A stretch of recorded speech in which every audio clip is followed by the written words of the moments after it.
के तकरीबन 2 बजे एक घर से आवाज़ आती है चीखने और चिल्लाने की। वो जब आवाज़ें जब पड़ोसी सुनते हैं तो भी वो दौड़ पड़ते हैं घर की तरफ, और जब वो घर की तरफ दौड़ते हैं तो देखते हैं कि पूरे घर में, घर के दरवाजे की चौखट से लेके बाहर से लेके अंदर तक, बेडरूम तक खून ही खून पड़ा हुआ है।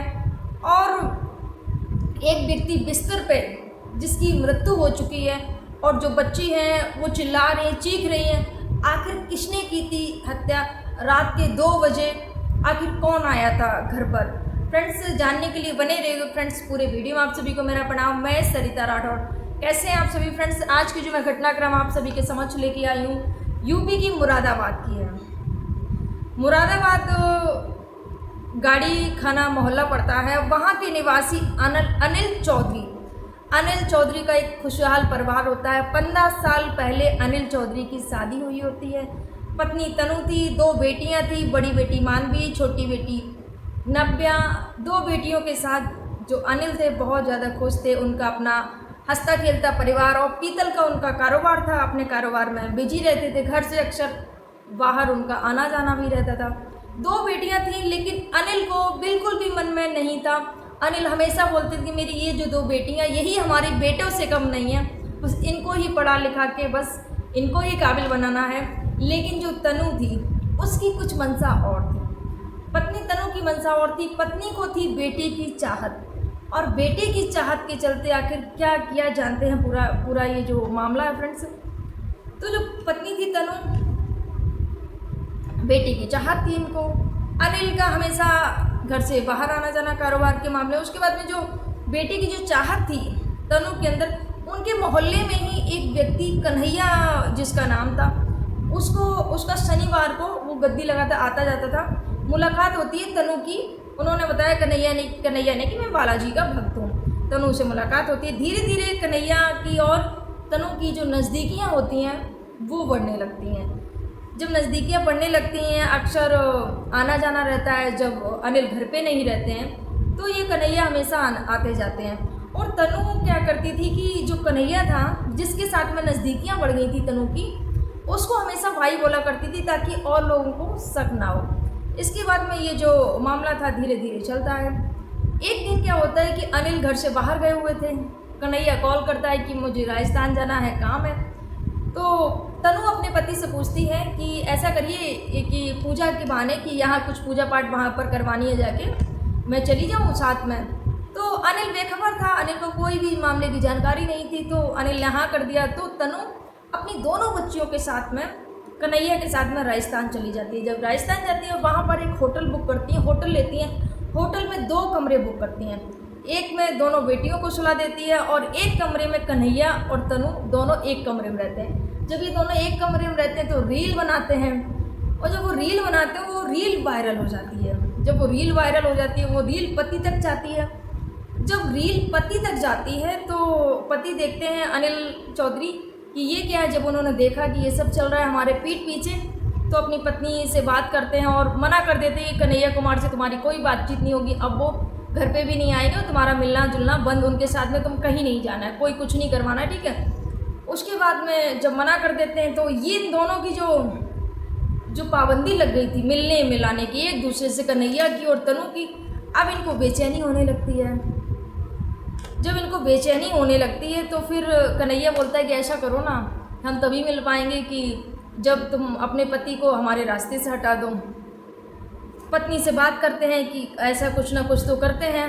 उसके बाद में दोनों एक दूसरे से प्लान बनाते हैं कि पति की हत्या करवा देते हैं। पति की हत्या का प्लान बनाते हैं कन्हैया और तनु, और इसमें शामिल करते हैं क्योंकि कन्हैया के जो 2 चेले थे, 2 मानते थे उनको अपना, तो आमोद और मोहित दोनों कन्हैया का कहना मानते हैं। उसके बाद में जब कन्हैया ने अपने दोनों जो साथी थे उनसे बोला कि ऐसा करो, तुम्हें काम करना है मेरा, आमोद और मोहित दोनों जो कि भक्त थे, जब इन्होंने बोला कि ऐसा करना है तो दोनों तैयार हो गए, मान गए। उसके बाद में उन्होंने हत्या का जो वो था एक दिन चुना, दिन शनिवार चुना हत्या के लिए। उन्होंने शनिवार चुना और तारीख चुनी 13 जुलाई 2024 की रात को। क्या करती हैं तनु, कि शाम को खाने में देखो पति बेखबर, पति को कुछ नहीं पता कि पत्नी किसी और की हवस का शिकार हो गई है और अपने ही परिवार को कैसे बर्बाद करने पर तुली हुई है। इसके बाद में यहाँ पर पति बेखबर, क्योंकि पति अपनी पत्नी से बेपनाह प्यार किया करते थे, उनको नहीं पता था कि ऐसा कुछ हमारे साथ में हो सकता है। तभी कहावत में भी कहा गया है फ्रेंड्स कि दुश्मन 1000 देना लेकिन चरित्रहीन महिला किसी को मत देना। इस महिला का चरित्र गिर गया, हवस का शिकार बन गई किसी और की, और इसने अपने ही हंसते खेलते परिवार को किस कदर बर्बाद करिए। जानते हैं पूरे वीडियो में आखिर क्या हुआ था। इसके बाद में इसने क्या किया, शाम को अपने पति के साथ में भोजन करती है और भोजन में अपने पति के ही खाने में नशीला पदार्थ मिला देती है। जब खाने में नशीला पदार्थ मिला देती है, जो पति होते हैं खाने के बाद उनको नींद आने लगती है। जब नींद आने लगती है वो जाके अपने बेडरूम में सो जाते हैं चल के। जब सो जाते हैं चल के, यहाँ इन लोगों को नींद कहाँ, क्योंकि इन्होंने तो पूरी प्लानिंग पहले से ही बना रखी थी कि कैसे करके हत्या करनी है। पत्नी भी मिली हुई थी। जो मेन गेट था पत्नी वो रात में खोल के ही रखती है। मेन गेट खुला हुआ था। यहाँ पर कन्हैया और ये आमोद और मोहित तीनों जाके शराब पीते हैं। शराब पीने के बाद में दोनों, और फिर कन्हैया बाहर गाड़ी पर बाइक से दोनों को, आमोद और मोहित को बाहर मेन गेट पर छोड़ देते हैं। उसके बाद में कन्हैया चला जाता है। उसके बाद में क्या होता है कि दोनों आते हैं। यहाँ पर जो तनु थी, जो पत्नी थी, मोबाइल से टॉर्च के सहारे से जब वो दोनों एंट्री कर लेते हैं, उनके हाथों में चाकू था, तो वो क्या करती है, मोबाइल की टॉर्च जला के और इशारा करती है बेडरूम की तरफ और बेड पर सीधा दिखा देती कि ये लेटे हैं मेरे पति और मार दो मेरे पति को। ये बात जैसे ही पत्नी बोलती है तनु, वैसे ही दोनों जो आमोद और मोहित थे दोनों बाहर कर देते हैं और अनिल पर वार करके दोनों उसका कत्ल कर देते हैं। तो जैसी आवाज़ चीखने की सुनती है बेटी, जो कि बेटी लेटी हुई थी, जो बड़ी बेटी थी नव्या, बड़ी बेटी का नाम मानवी था और नव्या छोटी बेटी का नाम। तो मानवी जैसे ही आवाज़ सुनती है चीख की, तुरंत भागकर आती है और देखती है कि 2 लोग हैं। उनको पहचान लेती है वो कि आमोद और मोहित, वो कि कन्हैया मामा के यहाँ पर आते थे। वो तुरंत पहचानती है और अपने पापा को बचाने की वो बच्ची कोशिश करती है। जब पापा को बचाने की कोशिश करती है बच्ची, क्योंकि वो चाकुओं से वार कर रहे थे, पापा को तो होश ही नहीं था कि वो अपने आप को भी बचा पाते, तो बच्ची बचाने की कोशिश। उसी दौरान जो आमोद था उसकी हाथापाई में जो उसकी हाथ की नस होती है, कलाई होती है, वो कट जाती है नस। अब जब उसका चाकू उसी की कलाई पर लग जाता है, जब बेटी बचा रही थी अपने पिता को, उसी दौरान यहाँ पर जो अनिल होते हैं उनकी तो हत्या कर ही दी थी। उसी दौरान ये दोनों भाग जाते हैं। जैसे ही भागते हैं तो ये जो आमोद के हाथ की कलाई पर जो खून बह रहा था, वो पूरे बेडरूम से लेके बाहर तक, जहाँ तक ये भागे वहाँ तक खून गिरा, क्योंकि कलाई कटी हुई थी, खून बंद नहीं हो रहा था इसकी कलाई पे। उसके बाद में क्योंकि बाहर कन्हैया इंतज़ार कर रहा था कि जैसे ही निकले, जैसे ही आमोद और मोहित वहाँ से घर से भागते हैं, वैसे ही कन्हैया की बाइक पर बैठ के दोनों चले जाते हैं। जब रास्ते में जाते हैं, क्योंकि जो आमोद होता है उसकी कलाई कटी थी, बहुत ज़्यादा ब्लीडिंग हो चुकी थी और वो बेहोश होके वहाँ पर ही गिर जाता है एक जगह रास्ते में। और ये दोनों बहुत ज़्यादा हड़बड़ाहट में थे, बहुत ज़्यादा जल्दी में थे। तो ये क्या करते हैं कि उसको वो जब गिर जाता है तो उसको वहाँ पर ही छोड़ देते हैं और दोनों वहाँ से चले जाते हैं। उसके बाद में कुछ देर बाद ही उसकी तड़प तड़प कर वहाँ पर आमोद की वहाँ पर ही मृत्यु हो जाती है। जब मृत्यु हो जाती है उसके बाद में पुलिस जब घर में चीख पुकार की, 2 बजे की ये घटना थी, 2 बजे जब चीख पुकार मचती है तो जो पड़ोसी होते हैं अपनी अपनी लाइट ऑन करके भागते हैं घर की तरफ कि आखिर क्या हुआ है क्या नहीं हुआ है रात में। तो देखते हैं जाके कि घर में खून खून पड़ा हुआ है और जो अनिल हैं उनकी मौत हो चुकी है और बेटी और रो रही। उसी दौरान तुरंत पुलिस को कॉल किया जाता है, वहाँ पर पुलिस पहुँचती है और जब पुलिस पहुँचती है तो वहाँ पर देखती है कि खून पड़ा हुआ है और हत्या हो चुकी है अनिल कुमार की। उसके बाद में जो मेन का जो गेट था वो भी खुला हुआ, तो पुलिस आई, पुलिस ने पूछताछ की कि कैसे क्या ये आरोपी घर में आते हैं और वो सब चीज़ें। तो वहाँ पर लड़की बोलती है कि मैंने अपने पापा को बचाने की कोशिश की लेकिन मैं अपने पापा को बचा नहीं पाई, ये कहकर रोने लगती है। लेकिन मेरे पापा को जो मारने वाले हैं वो कन्हैया मामा के यहाँ पर आते जाते हैं। ये जब बेटी ने बोली तो जो पुलिस होती है वो माँ से पूछताछ करती है कि बेटी आपकी बोली कौन है आखिर कन्हैया मामा। जब बेटी ने कन्हैया मामा का जिक्र किया तो माँ बोलती कि मैं जानती नहीं कौन है कन्हैया। तब ये बात जब पुलिस को पता चली तो उनका भी माथा ठनक जाता है कि बेटी बोल रही है कन्हैया मामा, जिसके यहाँ पर ये जो आरोपी दोनों ये जो हत्या करके गए हैं वो दोनों आते हैं, और माँ बोल रही है कि हम कन्हैया को जानते नहीं। तो यहाँ से पुलिस का जो शक होता है वो गहरा जाता है। उसके बाद में जब शक गहरा जाता है तो मानवी ने जो कि बताया, जो कि उसने देखा, उसके बाद में पूछताछ की जाती है। माँ से पूछताछ की जाती है कि पहले तो माँ मना ही करती रही कि मैं नहीं जानती हूँ और ये वो बहुत सारी कहानियाँ बनाती रही। लेकिन जब बेटी ने जो बोल दिया था, पूछताछ जब कड़ी पूछताछ की, तब माँ ने जो मामला था वो पूरा मामला देखा और पुलिस ने वो देखा कि आखिर ये जो खून है यहाँ से बाहर तक कैसे गया, इतना ज़्यादा खून बहा है। तो देखा जाके कि जैसे कि दो जो बेटी थी, बेटी ने 2 लोगों के नाम बताए थे, तो दोनों नामों में से जो एक आमोद और मोहित, आमोद की हत्या हो चुकी थी। अब पुलिस के सामने ये भी था कि आमोद ने आखिर हत्या की, तो आमोद की हत्या किसने की, क्योंकि थोड़ी दूरी पर आमोद का शव मिला। तो पुलिस के सामने ये भी मामला था कि आखिर आमोद को किसने मारा। ये गुत्थी और उलझती जा रही थी।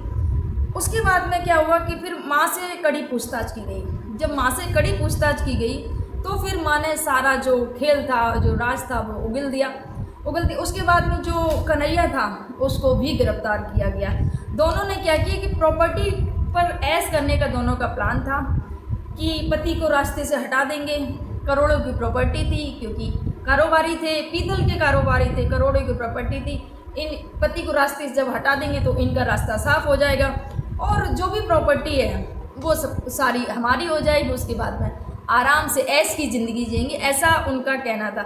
और यही सब मानना था उस जो महिला का कि पति के ना रहने के बाद में जो आशिक के साथ में जिसके साथ में वो अपने क्या ऐसी महिलाओं को क्या बोलेंगे, ऐसी महिलाओं के लिए तो मेरे पास तो शब्द नहीं रहते कि इन ऐसी महिलाओं को कितना ही कहा जाए उतना ही कम है। एक हवस की शिकार महिला, हवस ही ऐसे लोगों को बोलेंगी कि सोचिए 2 बच्चियां, पति, ये जो पति पत्नी के जो रिश्ते को तार तार करने वाली महिलाएं, आजकल कलयुगी महिलाएं बोलेंगे ऐसी महिलाओं को हम, जो ये जो पति पत्नी का प्रेम और विश्वास का जो रिश्ता है उस रिश्ते को ऐसे तार तार करके रख दिया है। आजकल एक नहीं बहुत सारी ऐसी घटनाएं आती हैं और जो घटनाएं आती हैं उसमें वो गिरफ्तार भी होती हैं, जेल भी जाती हैं, फिर भी महिलाएं सुधरने का नाम नहीं ले रही हैं। फ्रेंड्स, यहाँ पर ये जो पत्नी थी इसकी साजिश यही थी कि आराम से मौज करेंगे, लेकिन बेटी ने इसका जो पूरा जो साजिश थी इस पर पूरा पर्दाफाश कर दिया, पूरा खुलासा कर दिया और बेटी की वजह से पिता के जो कातिल थे, जो हत्यारे थे, वो आज सलाखों के पीछे पहुंच पाए। और बेटी ने तो पूरी कोशिश की अपने पिता को बचाने की, लेकिन वो बचा नहीं पाई। ये जो मोहित कन्हैया और तनु को फिलहाल गिरफ्तार कर लिया गया है। मोहित, कन्हैया और तनु तीनों को पुलिस ने गिरफ्तार कर लिया। आसपास के लोग हैरान हैं कि 2 बच्चों की माँ अपनी हवस में इस कदर अंधी हो गई कि उसने अपने ही हंसते खेलते परिवार को उजाड़ दिया। सच बात है फ्रेंड्स कि एक महिला, एक हंसता खेलता परिवार, और किस कदर महिला ने अपने हंसते खेलते परिवार को उजाड़ दिया। फ्रेंड्स, ये जो घटनाक्रम सुनाने का उद्देश्य किसी को आहत करना नहीं, किसी को परेशान करना नहीं, या किसी को दुख पहुंचाना नहीं, बस आपको जागरूक करना है। और ऐसी महिलाओं से मैं बस यही कहना चाहूँगी, बहन चरित्रवान बनिएगा। जो शादी का जो बंधन होता है, जो प्रेम और विश्वास के जो रिश्ते होते हैं, उनको ऐसे तार तार मत करिएगा और चरित्रवान बनिएगा।